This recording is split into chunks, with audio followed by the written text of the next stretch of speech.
Kindly subscribe our channel by clicking the red button.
जी बाबू जी कौन से कबूतर दिखा रहे हैं?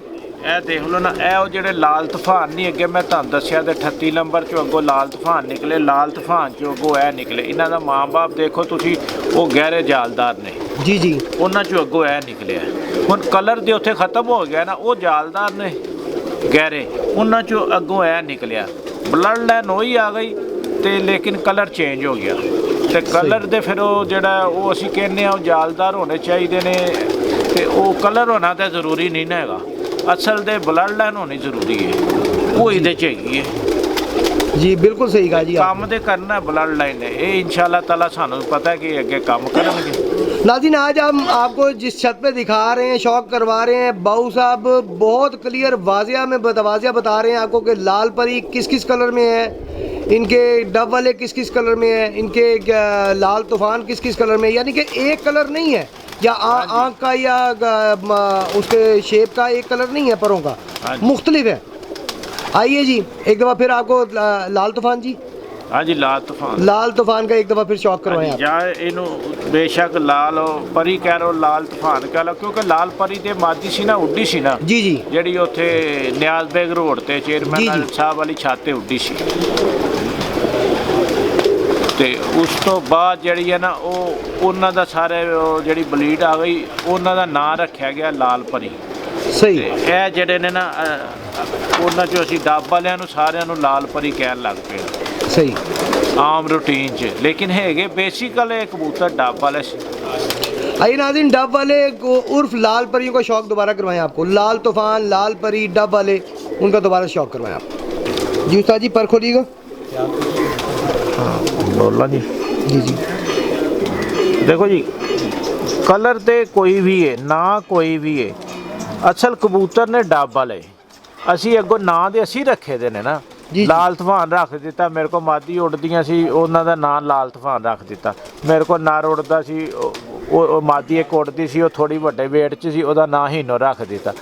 ਇਸ ਤਰ੍ਹਾਂ ਕੋਈ ਮੁਖਤਲਿਫ ਨਾਂ ਰੱਖੇ ਦੇ ਨੇ ਤੇ ਇਹ ਕੋਈ ਬਲੀਡ ਨਹੀਂ ਗਿਣੀ ਜਾਵੇਗੀ ਨਾ, ਇਹਦੇ ਅਸੀਂ ਆਪਣੀ ਸ਼ਨਾਖਤ ਵਾਸਤੇ ਨਾਂ ਰੱਖੇ ਦੇ ਨੇ। ਜੀ ਜੀ ਬਿਲਕੁਲ ਸਹੀ। ਤੇ ਜਿਹੜੇ ਨੇ ਨਾ ਉਹ ਜੇ ਨਸਲ ਵਾਲੇ ਪਾਸੇ ਜਾਵਾਂਗੇ ਤੇ ਫਿਰ ਇਹ ਆ ਜਾਣਗੇ ਡੱਬ ਵਾਲੇ ਕਬੂਤਰ, ਫਿਰ ਉਹ ਆ ਜਾਣਗੇ ਗੋਲਡਨ ਕਬੂਤਰ। ਲਾਲ ਅੱਖਾਂ ਦਿਆਂ ਨੂੰ ਅਸੀਂ ਗੋਲਡਨ ਗਿਣਾਂਗੇ, ਇਹਨਾਂ ਨੂੰ ਡੱਬ ਵਾਲੇ ਗਿਣਾਂਗੇ, ਜਿਹੜੇ ਨੇ ਸਫੈਦ ਅੱਖਾਂ ਵਾਲੇ ਉਹਨਾਂ ਨੂੰ ਅਸੀਂ ਟੈਡੀ ਗਿਣਾਂਗੇ ਤੇ ਇਹ ਆ ਜਾਣਗੇ ਨਾ। ਵੈਸੇ ਤੇ ਉਹਨਾਂ 'ਚ ਅਸੀਂ ਨਾ ਹੀ ਗਿਣਨੇ ਨੇ, ਜਿੰਨੇ ਮਰਜ਼ੀ ਆਪਣੇ ਉਹ ਆਪਣੇ ਸਹੂਲਤ ਵਾਸਤੇ ਅਸੀਂ ਕੀਤਾ ਦਾ। जी जी बिल्कुल सही। हाँ जी दूसरा पर दिखाइएगा।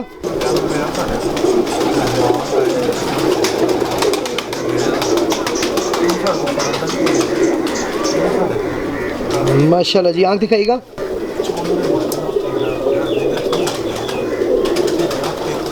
बहुत अला, दूसरी आँख दिखाइएगा।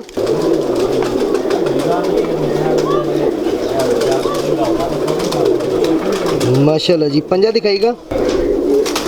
माशाल्लाह जी। इसकी बंदर दिखाइएगा उस्ताद जी।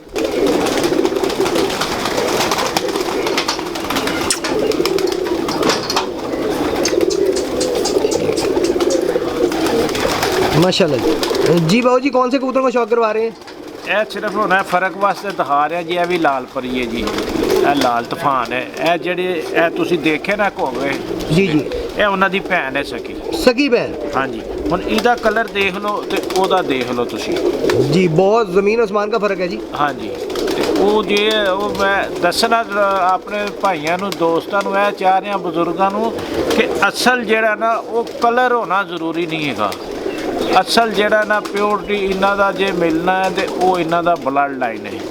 बिल्कुल सही। ਉਹਦੇ ਤੇ ਫੋਕਸ ਕਰੋ। ਜੇ ਕਿਸੇ ਦੋਸਤ ਭਾਈ ਨੂੰ ਕਿਤੋਂ ਲੈਣੇ ਨੇ ਚਾਹੀਦੇ, ਉਹਨੂੰ ਉਹਦੇ ਵਾਸਤੇ ਜਦੋਜਹਿਦ ਕਰੇ ਕਿ ਉਹਨੂੰ ਉਹਦੀ ਬਲੱਡ ਲਾਈਨ ਅੱਛੀ ਚਾਹੀਦੀ ਹੈ। ਐਰ ਉਹਨੂੰ ਕਲਰ ਪਿੱਛੇ ਨਾ ਜਾਵੇ ਕਿ ਮੈਂ ਜੀ ਕਲਰ ਹੈ ਵਾਲਾ ਹੋਣਾ ਚਾਹੀਦਾ ਜ਼ਰੂਰੀ ਜੀ, ਕਲਰ ਹੈ ਵਾਲਾ ਹੋਣਾ ਚਾਹੀਦਾ ਜ਼ਰੂਰੀ। ਕਲਰ ਇਹਨਾਂ 'ਚ ਥੋੜ੍ਹੇ ਜਿਹੇ ਹੈ, ਕੋਈ ਫਿੱਕੇ, ਕੋਈ ਗਹਿਰੇ, ਕੋਈ ਖਾਕੀ, ਇਹ ਇਹਨਾਂ 'ਚ ਕਲਰ ਆਉਂਦੇ ਰਹਿੰਦੇ ਨੇ। ਲੇਕਿਨ ਜਿਹੜੇ ਨੇ ਨਾ ਇਹਨਾਂ 'ਚ ਬਲੱਡ ਲਾਈਨ ਉਹ ਇਹਨਾਂ ਦੀ ਇੱਕ ਹੀ ਹੈ, ਉਹ ਹੋਣੀ ਚਾਹੀਦੀ ਹੈ। ਉਹਨੇ ਹੀ ਸਭ ਤੋਂ ਜ਼ਿਆਦਾ ਰਿਜ਼ਲਟ ਉਹਨੇ ਹੀ ਦੇਣਾ ਹੈਗਾ, और कलर ने रिजल्ट कोई नहीं देना है। बिल्कुल सही। आइए नाज़रीन, दोबारा से आपको लाल परी, लाल तूफान, डब वाले देख लो ना, ਇਹਦਾ ਕਲਰ ਦੇਖ ਲਓ ਤੇ ਤੁਸੀਂ ਉਹ ਦੋ ਉਹਨਾਂ ਦਾ ਦੇਖ ਲਓ। ਉਹ ਖਾਕੀ ਨੇ, ਇਹ ਇਹਨਾਂ ਕਲਰ ਆਪਣਾ ਫਿਰ ਵਾਪਸ ਆ ਗਿਆ ਜੀ। ਬਿਲਕੁਲ ਸਹੀ। ਤੇ ਜੇ ਕਲਰ ਵੇਖੀਏ ਤੇ ਫਿਰ ਅਸੀਂ ਉਹਦੇ ਫਿਰ ਸਾਡੇ ਨਾ ਹੋਏ ਉਹਦੇ ਅਸੀਂ ਕਿਸੇ ਨੂੰ ਦੇ ਦਈਏ ਜਾਂ बिल्कुल सही। आइए जी, उस्ताद जी पर दिखाइएगा।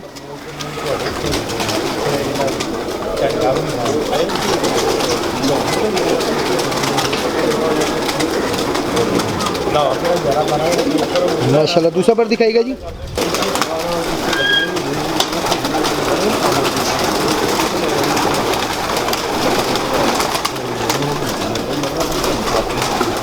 बहुत अलग जान दिखाइएगा।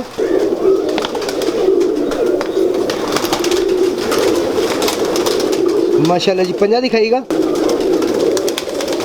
बहुत आला। उस्ताद जी बंतर दिखा दीजिएगा।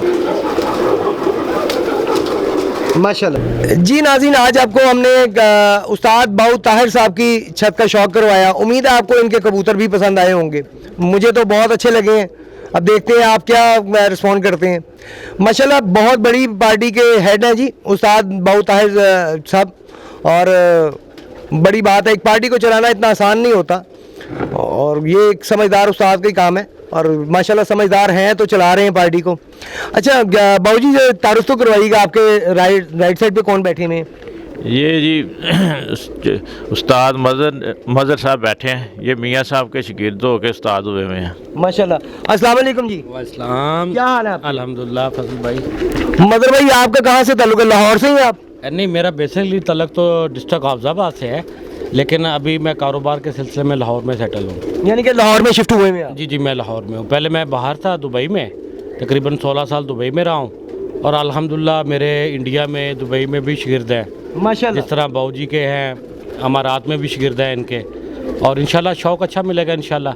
और उम्मीद है कि इस साल इस छत से तरीकी शौक़ देखने को मिलेगा इंशाल्लाह। इंशाल्लाह। तो अच्छा, मुझे ये बताइएगा कि आप शौक़ यहीं पे कर रहे हैं? जी जी, मेरा शौक़ बाऊ जी के साथ है। माशाल्लाह। अच्छा जी, मेरे लेफ्ट साइड पे कौन सा बैठे हैं, इनका तरफ कराइएगा। ये जी शागिर्द मेरा, और मैंने उस्ताद किया हुआ है साजिद, इसका नाम है साजिद उर्फ मुंशी, और ये इसी मेरी छत से शो करता है। माशाल्लाह। अस्सलाम वालेकुम जी साहिब साहब। वालेकुम सलाम जी। कैसी तबीयत है आपकी? शुक्र है अल्लाह दा, अल्हम्दुलिल्लाह। माशाल्लाह माशाल्लाह। आप यहाँ पे शौक करते हैं जी? हाँ जी, बचपन तो ये थे शौक कर रहे हैं जी। ओ को मज़ा शुदा आता है शौक का? जी इंशाल्लाह जी, पूरा मज़ा आता। थोड़ा जिहा क्यों आना, पूरा मज़ा आता। जो हथे करना हो तो फिर मज़ा तो आता ही है। बहुत आला, बहुत आला। अच्छा जी, आप एक और साहब इनका भी तारुफ करवा दिया। आइए जी, आइए, इनका तारुफ तो करवाएं बाबू जी। ये भी हमारे जी छत पे होता है जी, ये भी हमारा टीम वर्क का हिस्सा है। ये इनका नाम है चौधरी फयाज साहब। चौधरी फयाज साहब। अस्सलाम वालेकुम चौधरी साहब। वालेकुम सलाम जी। क्या हाल है आपके? अल्लाह का शुक्र है जनाब, दुआ। माशाल्लाह। तो आप भी शौक यहीं पे कर रहे हैं? हाँ जी, यहीं पे शौक कर। कितना अरसा हो गया आपको? इतने हो गई कुछ 2 साल में। 2 साल। हाँ जी। तो यहाँ पे करीबी रिहाइश है आपकी? हाँ जी, करीब ही है। करीबी है। हाँ जी। माशाल्लाह, पूरा टीम वर्क है जी यहाँ पे। अच्छी बात है, टीम वर्क से अच्छी गेम हो जाती है। साथ जी, मेरी आदत है कि जिस छत पे भी जाता हूँ उनसे ज़रूर ये सवाल करता हूँ, आपके कोई भी पैगाम कि हमारी कबूतरबाज फैमिली जो है एक फैमिली की तरह है, सब कबूतरबाज एक शौक़ रखते हैं, तो इन्हें कोई पैगाम भी आप देना चाहते हो? देखें, ये जो शौक़ है ये है तो प्यार मोहब्बत का ही, हमें एक दूसरे के साथ रहना तो प्यार मोहब्बत से ही चाहिए, और ये शौक़ सारे मिल बैठ के एक दूसरे के साथ इकट्ठे करना चाहिए, इसमें कबाहत नहीं डालनी चाहिए। बिल्कुल ठीक चाहिए तो ये हमें ये जो कप होते हैं लहदा इनको कोशिश करनी चाहिए एक प्लेटफार्म पे उड़ाना चाहिए। कप लाहौर का जो है एक ही उड़ना चाहिए, जिसमें एक ही चैम्पियनशिप हो, उसमें पता चले कि ये चैम्पियन जो है लाहौर का जो चैम्पियन है वो एक होना चाहिए। ये नहीं है जो इसमें 5 चैम्पियन होते हैं, क्योंकि 5-6 कप उड़ते हैं लहदा उनमें लहदा चैम्पियन होता है। कभी कोई हो गया 5 चैम्पियन, हर बंदा जो चैम्पियन होगा उसने तो क्या नहीं है मैं चैम्पियन हूँ। जी जी बिल्कुल। अगर कप मुश्तरका तौर पे उड़ेगा जिसमें से सारे हिस्सा लें, वो कप उड़े, उसमें चैम्पियनशिप एक होनी चाहिए, बस यही है। और बाकी तो बातें होती रहती हैं, हर उस्ताद यही कहता है ये प्यार मोहब्बत का शौक़ है, ये ऐसे करना चाहिए वैसे करना चाहिए, लेकिन इसके पे ऊपर ना अमली जामक आज तक किसी ने नहीं पहनाया, सिर्फ बातों की हद तक है। वो मैं भी यही कर रहा हूँ जो ये बातों की हद तक ही है। जी बिल्कुल जी, बातों की हद तक नहीं रहना चाहिए, अमली होना चाहिए ये सब कुछ। और बड़ी अच्छी तजवीज़ दी उस्ताद बाऊ ताहिर साहब ने कि एक कप अगर उड़े तो एक चैम्पियन हो, मतलब सबको पता हो जी ये चैम्पियन है। और इस तरह 5 कप उड़ते हैं या 6 उड़ते हैं, 5-6 बंदे दावेदार होते हैं जी मैं चैम्पियन हूँ, वो कहता है जी मैं चैम्पियन हूँ। बेहतर होगा कि सारे इकट्ठे हो जाएँ, इकट्ठे शौक़ करें जैसे पहले होता था, तो उसमें बड़ी अच्छी बात है। एक इत्तेफाक भी है, भाईचारा भी होता है, पार्टियां एक दूसरे का ख्याल भी करती हैं, ध्यान भी करती हैं। बहरहाल बाकी सबकी अपनी अपनी मर्ज़ी है, हम किसी पे मुसल्लत नहीं कर सकते। नाज़रीन, आज का प्रोग्राम हम यहीं पे ख़त्म करते हैं। हमारे चैनल को सब्सक्राइब ज़रूर कीजिएगा, लाइक किया करें, शेयर किया करें। फ़िलहाल के लिए अपने होस्ट अपने दोस्त फैसल मीर को इजाज़त दीजिए। अल्लाह हाफ़िज़।